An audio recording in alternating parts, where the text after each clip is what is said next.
your baby is sick and you don't know how to help her. After all, most medications you can buy at the drugstore aren't made for infants, especially the littlest ones. So what are some natural or homeopathic remedies that can help your baby start feeling better? And how do you know what's safe to give your baby and what's not? On today's show, you'll hear from mamas who have been there before you, as well as a pediatrician and homeopath who will be offering her expert tips. This is Newbies. He's gorgeous. It's a girl. Surprise! The whole family's here. So when are you having the next one? It's just poop. Ready for another? Wow, you look really tired. Ready to go back to work? Yellow poop? Seriously? Did you sterilize this? Sex? Now? You've got to be joking. You should sleep when the baby sleeps. She doesn't look anything like you. I thought you already had your baby. I did. Babies don't come with instructions, so there's Newbies, helping new moms and new babies through the first year. Welcome to Newbies. Newbies is your online, on-the-go support group guiding new mothers through their baby's first year. I'm Natalie Gross, mom to a 3-year-old boy and a girl on the way. We've got a great show today talking about natural healing and homeopathy. Now, if you haven't already, be sure to visit our website at newmommymedia.com and subscribe to our weekly newsletter, which keeps you updated on all the episodes we release each week. Another great way to stay updated is to hit that subscribe button in your podcast app. And if you're looking for a way to get even more involved with our show, then check out our membership club. It's called Mighty Moms. That's where we chat more about the topics discussed here on our show. And it's also an easy way to learn about our recordings so you can join us live. Now let's meet the parents joining our conversation today. Ladies, tell us your name, location, and a little bit about your family to start with. Sure. My name is Paula Brown. I've got 3 kids. We live just north of Houston in Texas, and we love homeopathy. Hi, I'm Rebecca Landowski, mom to 5 in Watertown, Wisconsin. I've got 3 boys, ages 7, 5, and 5 months, and 2 girls that are 4 and 2. And we are just learning about homeopathy and excited to learn more today. And hi, I'm Octavia Cross. We're a military family that recently relocated to sunny Florida. And I have 2 littles, a 5.5-year-old son and a 2-year-old daughter. Well, thank you all so much for being here today. And kind of as you mentioned, I know you're all in various stages of your journeys to learn more about natural healing, and we'll kind of get into more of that later on the show. But before we take a quick break, I would love to know how you decided that pursuing natural remedies was right for your kids and your family. Paula, do you want to start? Yeah, so for me, I kind of learned the hard way. I developed some pretty bad chronic problems, interstitial cystitis for one of my bladder, dermographia, which is an itching all over my body, celiac disease, just a whole smorgasbord of autoimmune diseases. And it was all triggered from antibiotic use. For infections, I did have UTIs leading up to these diagnoses. And so I began to realize that the options, conventional medicine was offering me weren't going to work. And so my husband and I spent, a good $60,000 and, going on almost 10 years, trying to cure me. Once I found homeopathy, I began to learn about the principles behind this medicine. And it went beyond just learning about natural remedies and why we want to just avoid them. It's not just taking arnica instead of Advil. There were some real principles that led me to that point of being very chronically ill. And I wanted to avoid those pitfalls for my children and my family. So, that's really my chronic illness is what drove me to that. Today, I consider myself fully cured from the most debilitating of them. I don't eat gluten and some of those things, but homeopathy, working with a professional homeopath really uprooted those chronic things. And thankfully, my family, my kids and I, and my husband, I think we're going on 10 years now that we've never taken a single over-the-counter or prescription medication because homeopathy has been able to help us through all of those things. And we've been plenty sick. We've had all kinds of infections and illnesses, normal family stuff. We live on a homestead, so we have a lot of opportunity to get scrapes and, cuts and, the flu, all kinds of things. And we've been really grateful for homeopathy. That's so interesting. Thank you for sharing. Rebecca? I am actually really lucky. My parents were into homeopathy a lot when I was growing up, so I have a little bit of background with that. But now that I'm my own mom, just being able to look at the holistic approach, which I feel like a lot of pediatricians and doctors in general miss, just the care of the whole body. So you do end up with a lot more issues with that because you treat one part and not the rest of it. So you end up medicating for the symptoms and side effects. And we just really don't like hospitals in general. So it was easy to get my husband on board with that. Octavia? Yes, and I feel like my story is fairly similar. I've never really been drawn to medicines if I could avoid them. But when I was pregnant with my first son, I knew I wanted to have a natural birth. So I started looking up methods, and we ended up going with the Bradley method that really helped educate me on my body and the birthing process. And that was really the start of my natural journey.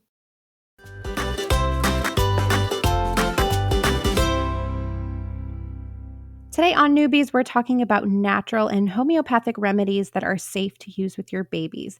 Our expert today is Dr. Ioana Razi. She is an MD and homeopath based in Washington, D.C. Dr. Razi, thanks so much for joining us. Welcome to Newbies. Thank you for having me. Thank you for asking. Well, I think we should start by kind of defining what homeopathy is for listeners out there who may not be familiar with it. So would you mind giving us a brief overview? Yes. And thank you for asking that question because many, many people do not know what it is. The founder of homeopathy, as we know it today, is a man called Samuel Hahnemann, who lived turn of the 18th century into the 19th. And he was very disappointed with the state of medicine at the time, as probably many physicians were.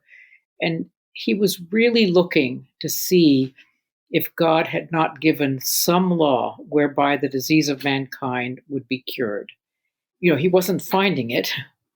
And then he read a text by a well-known British physician by the name of William Cullen. And there was this phrase about cinchona bark, quinine, that cured malaria because it was bitter and astringent. And at that time, quinine bark was really a great cure for malaria, and malaria was rampant. And it was one of these things that actually worked. So Hahnemann was just thinking, it's not because it's bitter and astringent. I wonder why it is. And he literally decided to chew the bark. And lo and behold, he developed the kind of achiness that people have when they have malaria, the kind of headaches. And he was astonished. It was like he was producing malaria in himself.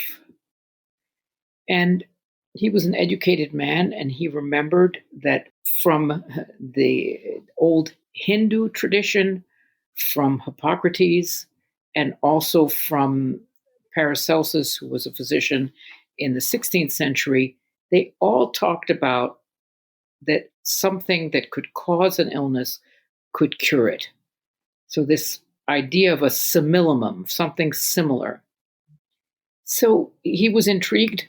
He thought, okay, I'm going to give this bark to people in my family and to friends.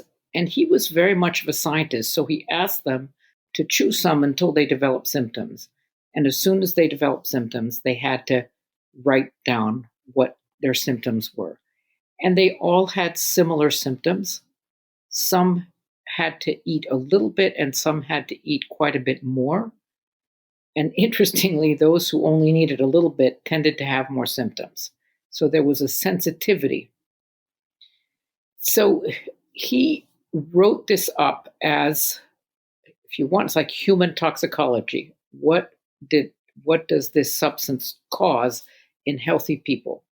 And over the course of his lifetime, and he died when he was 88, he proved 99 substances, and they were substances that were commonly used in medicine at the time.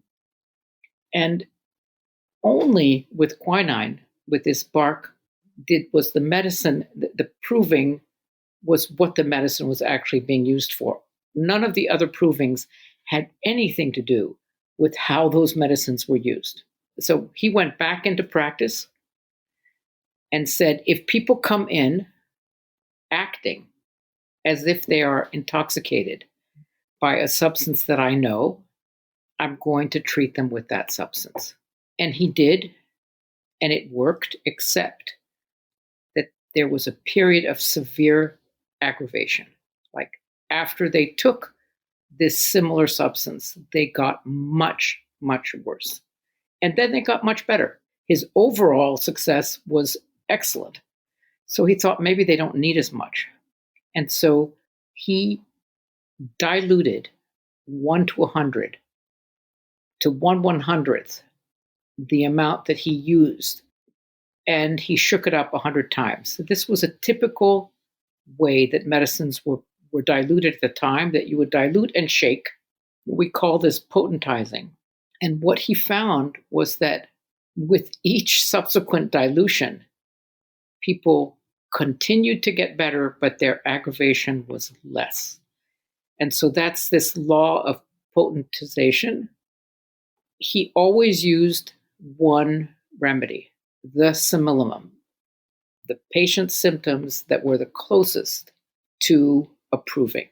And so we've got these three things: the law of similars, the law of potentization, and the single remedy. And that is the fundamental basis for homeopathy. There have now been provings of several thousand substances.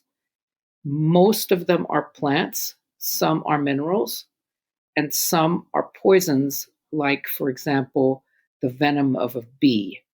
So I think that's the definition. Thank you so much. Well, you're a medical doctor, a pediatrician, and a homeopath. And I think, many people think of traditional medicine and homeopathy as an either or, but how can the two work together? How do you use the two in your practice, and what's the right balance? I have a mandate to be safe and to do no harm. And I really have not found it so difficult to do both things. And I have a primary care practice. Most of my patients have a knowledge and an interest in homeopathy, but some don't. And some have been very clear they don't want any homeopathy, but they see me because I speak French or Greek. So I really have a very broad base of patients. And as I take patients and families into my practice, I tell them, I'm a traditionally trained board certified pediatrician, and I have a strong knowledge and interest in homeopathy, and I will always have that going on in my mind. I hope you have that interest and are open to it. And then I also tell them that I have a strong interest in nutrition and other forms of natural medicine, and that I will always try to do what is safe and best in the immediate and in the long run. What are some of the most common natural or homeopathic remedies that are safe to use with infants, say for the common cold, for example? So all of them are safe. All of the homeopathic remedies are safe because their level of dilution is extremely high, and so they're never toxic. I just want to be very clear about that. People who are not familiar with homeopathy may see the name of the medicine, like belladonna, and fear that it is toxic, but it would not be on the shelf if it was in a dosage that was toxic. But most physicians don't know that. So when parents talk to their doctors or to an emergency room, they look up things on poison control, and there's no reason to. So it's a little tricky. It's not commonplace that the medical profession knows what I've just told you. Okay, now you asked me the question, like, what are the common ones? Okay. Yeah, so we'll definitely get into more of the controversy later in the show, but it is important though, because parents listening to this, they'll encounter that right away. So there's a remedy that's called aconitum, and it is often the first remedy that is thought of because it's for things that come on pretty quickly, usually after exposure to cold wind. And all of a sudden it's like, oh, you can tell your child's changing.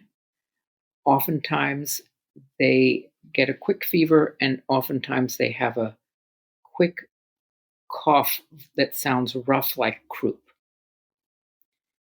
So that's one of the very common remedies that we use at the very onset of colds. The other one is called ferrum phosphoricum. So it's made from an iron salt. That is a kind of slower onset cold where the children begin to be a little flush and a little bit runny nose and a little bit like sensitive to touch, to being moved quickly, to noise. And there is a typical thing where you think maybe they're getting sick when they go to bed, but that they wake up at 4 in the morning and they have an earache. And it's a remedy that can be very, very helpful in that setting. Another kind of slow onset cold is a plant remedy that's called gelsemium. And it's a bit of a cold flu remedy because the person feels chilly, quiet, tired, weak, and kind of droopy lid, like heavy lids, a drop in thirst, and a very low grade fever. But it's almost like it's like the beginning of more of a flu than of a cold, even though there can be a little bit of cold symptoms. So those are 3 common cold remedies. And a last very common cold remedy that we use in children, again a plant, is called pulsatilla or Pulsatilla nigra. And it's the nose is running. There's kind of thick white or yellow stuff coming out that is bland. The skin under the nose is not getting all chafed. And the child is changeable, sometimes in a good mood, sometimes off. They love to be held. They like to be stroked. And they especially like to be taken outside. They feel better and they're consistently better outdoors. So that's a little intro to the colds, the common remedies for colds. Yeah, thank you. In your experience, is there anything that parents have confused maybe for a natural or homeopathic remedy that is actually not safe for babies? Anything parents need to kind of be wary of? So one, Tylenol is called Little Remedies. Infant Tylenol is called Little Remedies in the store. And so people think they're giving something homeopathic when they're giving Tylenol. I'm not saying that Tylenol is dangerous, but I'm just saying the word remedy is being used a lot, actually. I don't have a better answer than that. That's okay. I mean, just something for parents to be aware of. Now, lastly, Dr. Ozzie, is homeopathy for every child or just babies who are typically healthy? What about babies with like a chronic illness or something like that? Can they use this as well? Absolutely. It can be used by anybody at any age. And it can be used acutely, it can be used chronically, and it can also be used in palliation, like a child undergoing very severe treatment like chemotherapy with side effects. There are certain remedies that can be very, very helpful to prevent side effects or like nausea, extreme weakness and fatigue. Well, thank you so much, Dr. Ozzie. We are going to take a quick break, and when we come back, we're going to keep hearing from Dr. Ozzie and our parents, Paola, Rebecca, and Octavia.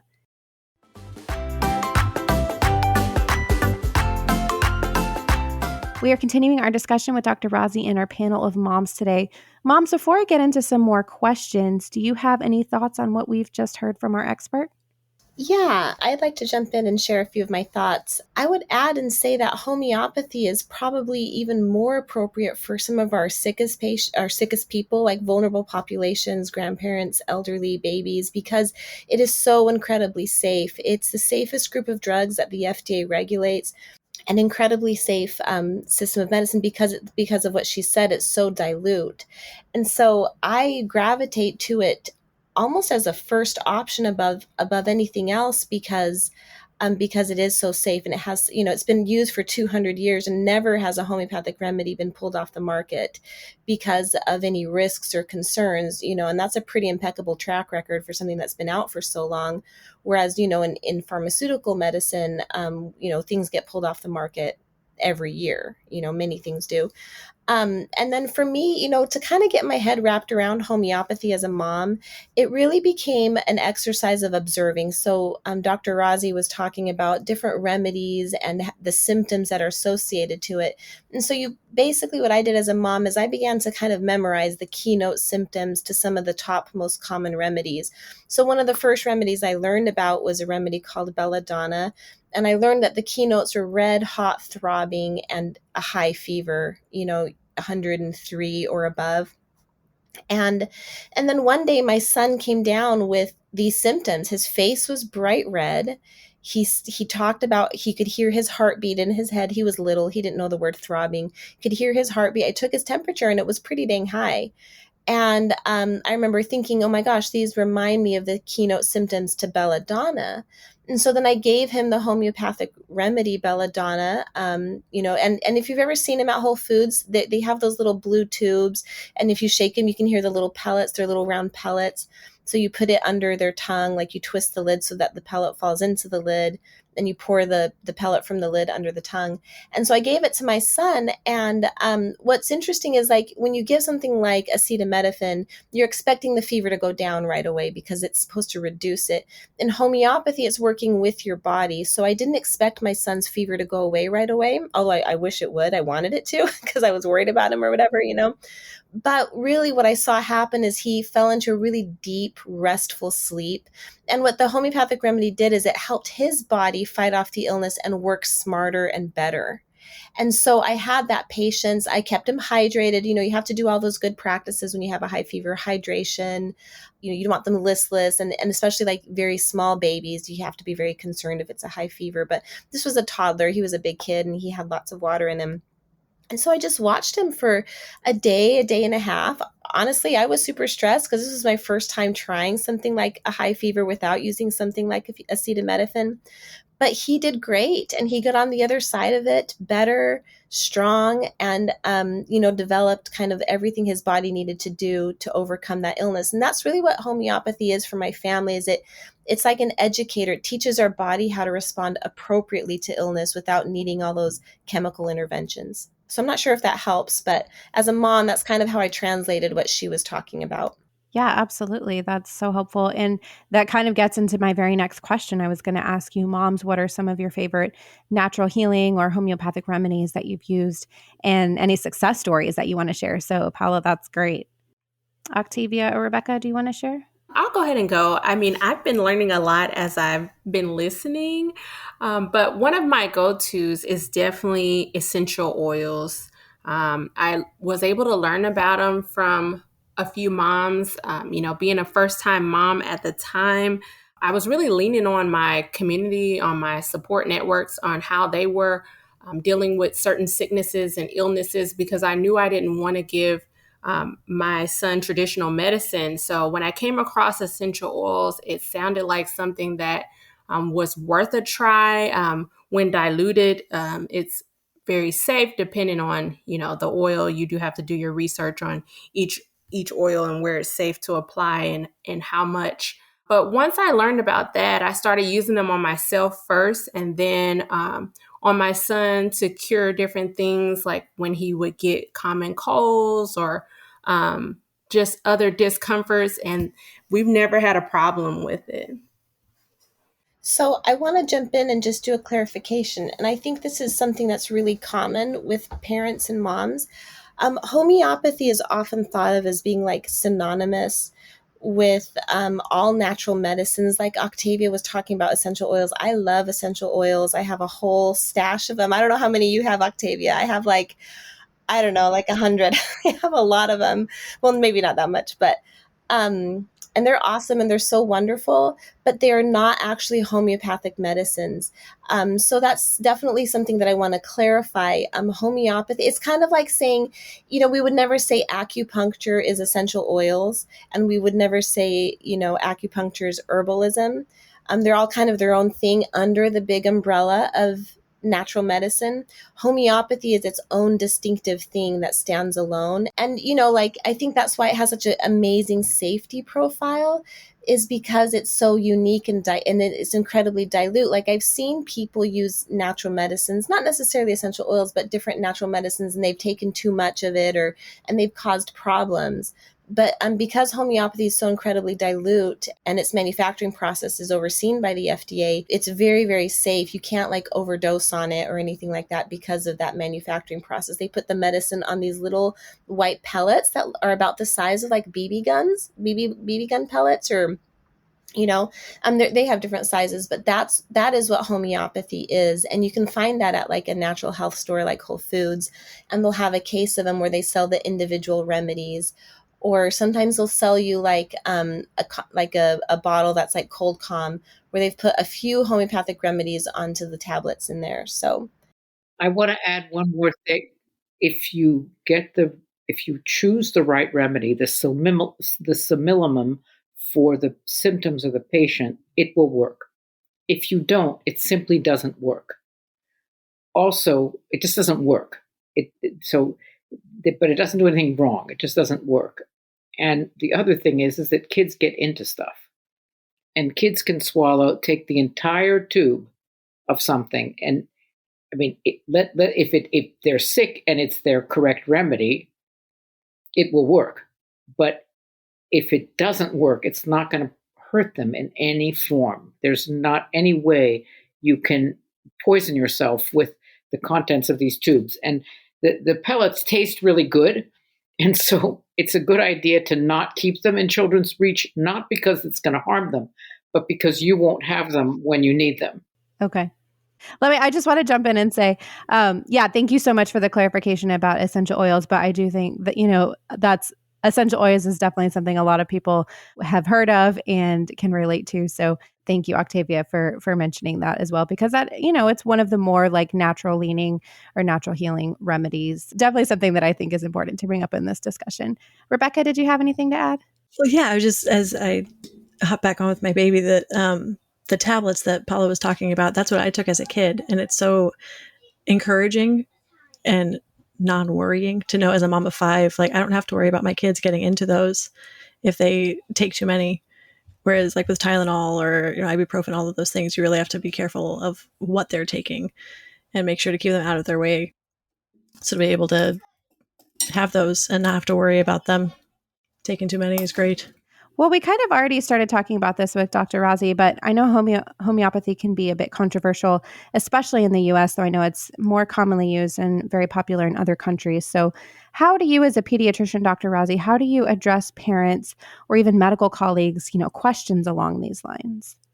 So I educate my parents, and I want them to read. There's a book that everybody has their favorite book. My favorite book is a book by Dr. Maziman Panos, Panos, called Homeopathic Medicine at Home, that she wrote in conjunction with Jane Heimlich, who actually is the person who figured out the Heimlich maneuver. And it's a handbook, but it has the history of homeopathy, and then it has the 50 top homeopathic remedies and how to use them in the home setting: injuries, accidents, colds, flus, earaches, GI problems, menstrual problems. And so I try to have my families have this book or a similar one so that they themselves are educated. With my colleagues, I have to say, with my medical colleagues, I have to say I'm amazed at how uninterested they are.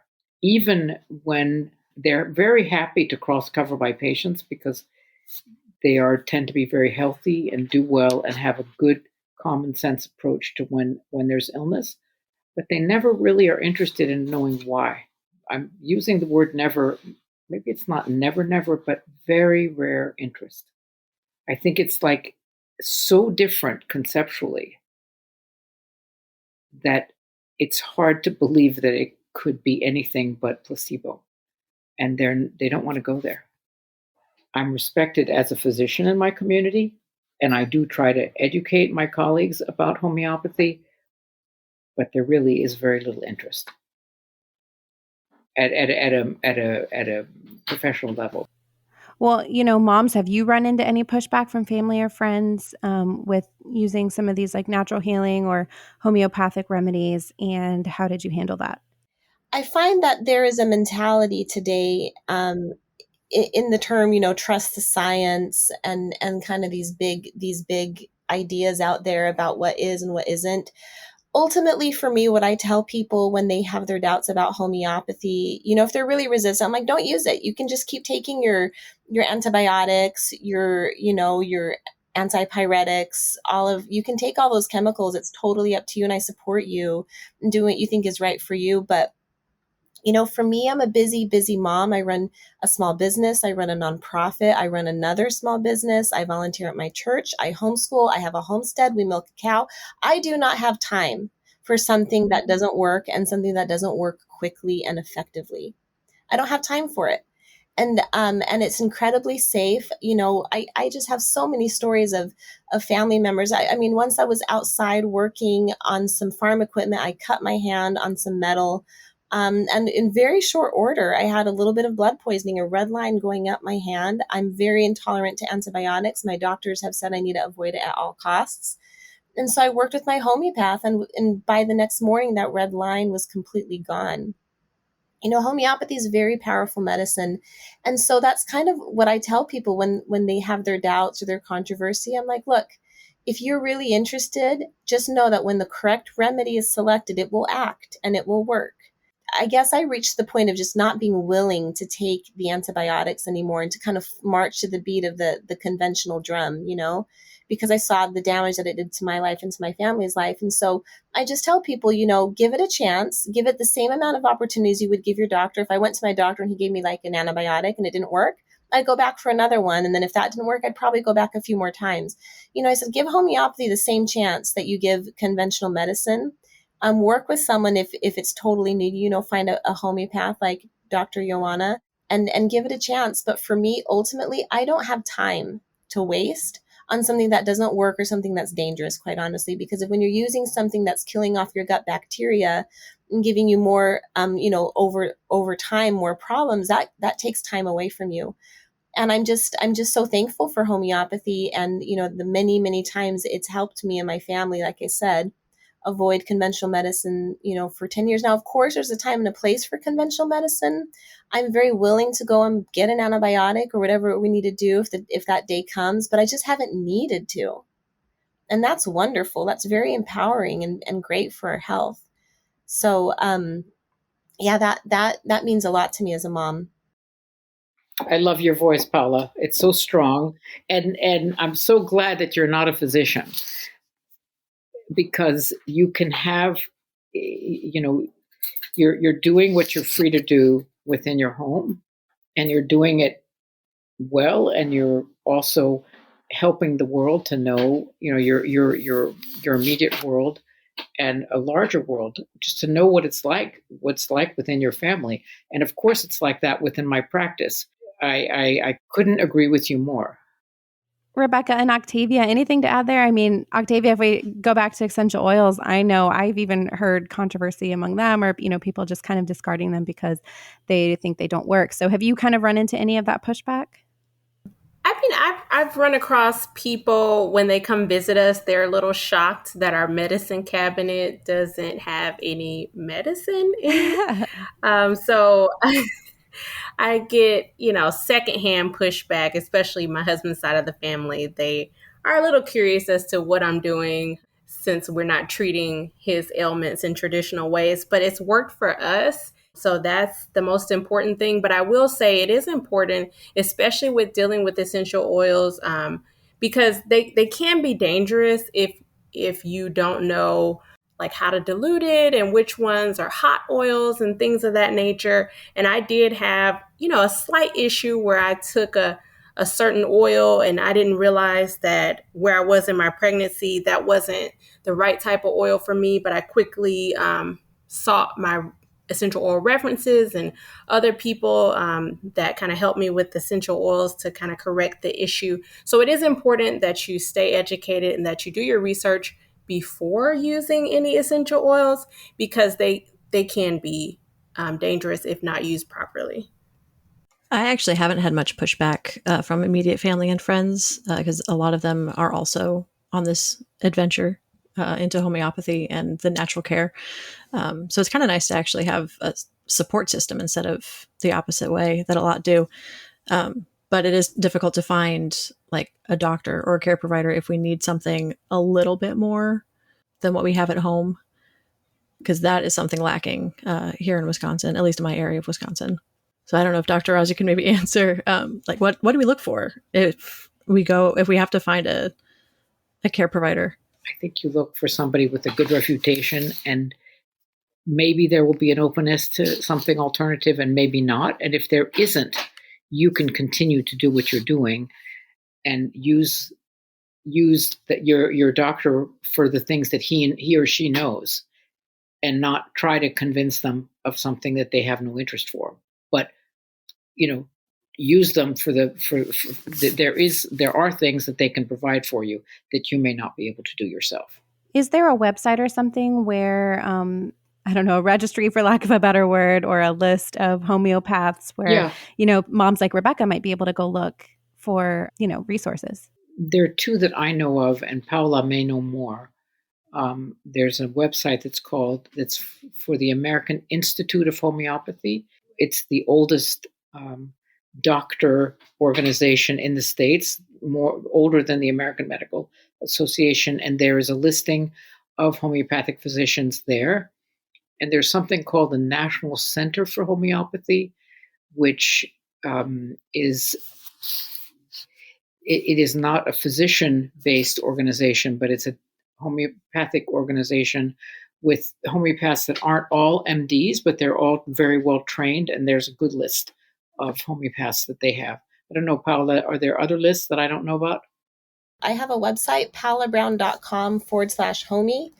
I've actually collected all of the databases and put them together on that URL so that people can look, because different databases will have, like she was just saying, the AIH, the American Institute of Homeopathy, the lists, specifically doctors and nurse practitioners. But there are professional homeopaths, just like there's, different kind of therapists out there, acupuncturists or whatever, for example. So if you go to that website, paulabrown.com/homie, you can select different directories. What's so great about homeopathy is a lot of homeopaths do actually work remote. So Rebecca, if you can't find a physician who's local to you, that's kind of like Dr. Joanna Razi is kind of a unicorn in that sense that she's a pediatrician, and it would be amazing to be able to just drive over there and have her help you. But especially, in this modern times, a lot of the homeopaths, especially the ones that are therapists, exceptionally trained, they will meet with you over Skype or Zoom. And so what we do is we have a local doctor. He's awesome. He's amazing. He's not very natural, but I think we have a very clear understanding that I'm the mother. He is the doctor. We work together. I do what I think is best. He's, and he gives me his honest recommendations, and then we sort it out. But there's no pressuring, there's no bullying on both sides, because I know people that will pressure their doctors. I want an antibiotic or whatever it is, and their doctor doesn't honestly think that's what they need, So we have a really good working relationship. And so I'm very thankful for that. Sometimes I need to go to, take my kid to the doctor to get more information from my doctor. And then I'll bring that information to my homeopath as we're trying to deal with something, that I haven't been able to sort out at home on my own with my knowledge of homeopathy. I like to joke that I'm a mommeopath, a mom that uses homeopathy, a mommeopath. So I know a lot and I can do a lot, but I do have my limitations. And that's when I will go to my homeopath. My son, recently got this really weird rash after swimming in our creek out back. And it spread like crazy all over his legs. And then he's this big, 6'2" kid. He's 14 now.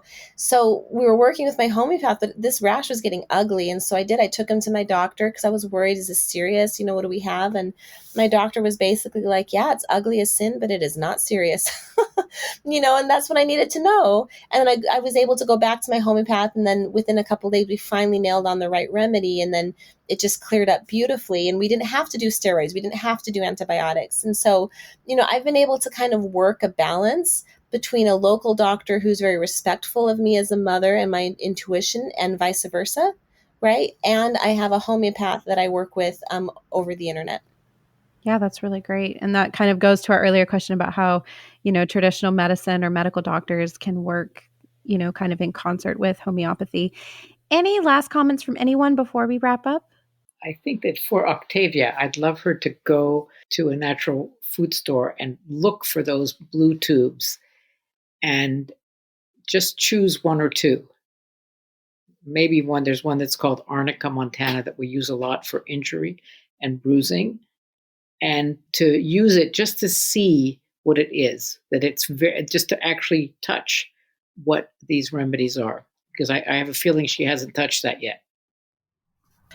Yes, you are so right. And as I've been listening, I'm appreciative for this podcast episode because I've already been taking so many notes. I've already been Googling. I've already been seeing the blue tubes. I'm already ready, as soon as I get off of here to start and see it, because I love having more options, because I definitely am a firm believer of seeking natural remedies, whether it be food or oils, and now I have another tool in my toolbox. That's right. I would love to close with just one quick story. And I know, Rebecca, you know Arnica. Arnica is like the first, it's like the gateway into homeopathy. It's the first remedy, and it's primarily for bruising, bumps, bruises, bonks to the head, and so parents, get a lot of exposure to that. But I have this awesome story where, I live in Texas, and a lot of my friends, I'm not one of them, but a lot of my friends love doing the mommy makeover surgery, and it's a Texas thing, ladies. I'm not into it, but it's totally a Texas thing. And I'm also from Brazil. It's a Brazilian thing too. So I kind of laugh. But my friend came to me. She's like, look, I'm going to have this surgery. Do you have something that I can take? And I was like, yeah, you should take Arnica after the surgery because it's great for bruising. And there's other remedies too, but that one was the main one that I told her to take. And so after the surgery, she took it, and the doctor was like, look, you're going to have an in-home care for a week. You won't be able to drive your car. You're going to be an eggplant from, your shoulders down to your knees, and it's going to be very painful. So my friend took this Arnica remedy. Just to show you how powerful it is, she took this simple little remedy that you can get at Whole Foods, and she took it, and she only had to take extra strength Tylenol for 2 days. And then in her 2-week follow-up, that's when they unwrap her for the first time and reveal the new mommy makeover. And so they're unwrapping her, and she's like, Paula, there wasn't even a dime-sized bruise on my body. The doctor's jaw fell to the floor. He brought in 2 other doctors and 3 nurse practitioners because everybody wanted to see her. This woman had no bruising. And they're like, what have you done? And what's interesting is Arnica is actually very popular among plastic surgeons because it helps people recover so well. Now, plastic surgery isn't something that all of us are necessarily going to do, especially in the natural health world, but think about the implications this can have for actual injuries or situations that you can, you hit your head, bump, bruise, hurt yourself. And so that's just a great remedy. Octavia, you go forth, girl, get your Arnica, have it ready because the day will come where you're going to need it for that bruising. So. Awesome. Well, thanks, Paula. Thank you, Rebecca and Octavia, our moms, and of course, our expert, Dr. Rozzi, who joined us for this episode today. So everyone be sure to check out newmommymedia.com where we have all of our podcast episodes, plus videos and more.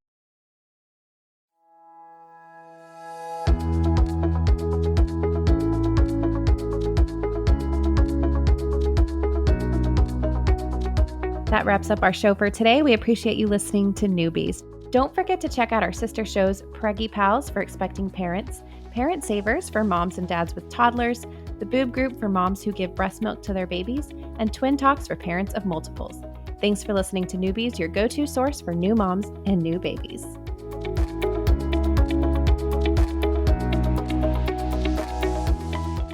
has been a New Mommy Media production. The information and material contained in this episode are presented for educational purposes only.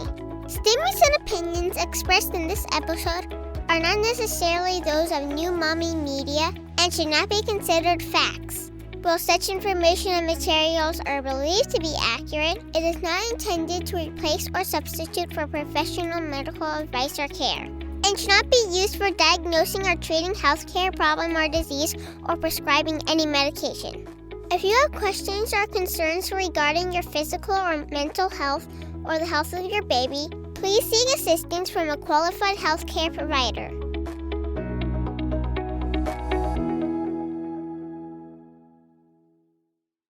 Hey mamas, don't forget to check out Mighty Moms. It's our online community built for new moms just like you. Not only can you connect with other moms, but you can also join us backstage for special mom-only online events. And you'll also be notified when we're recording so you can join us as a special guest. Visit our website, newmommymedia.com, and click on the Mighty Moms banner. It's free. That's newmommymedia.com. See you there.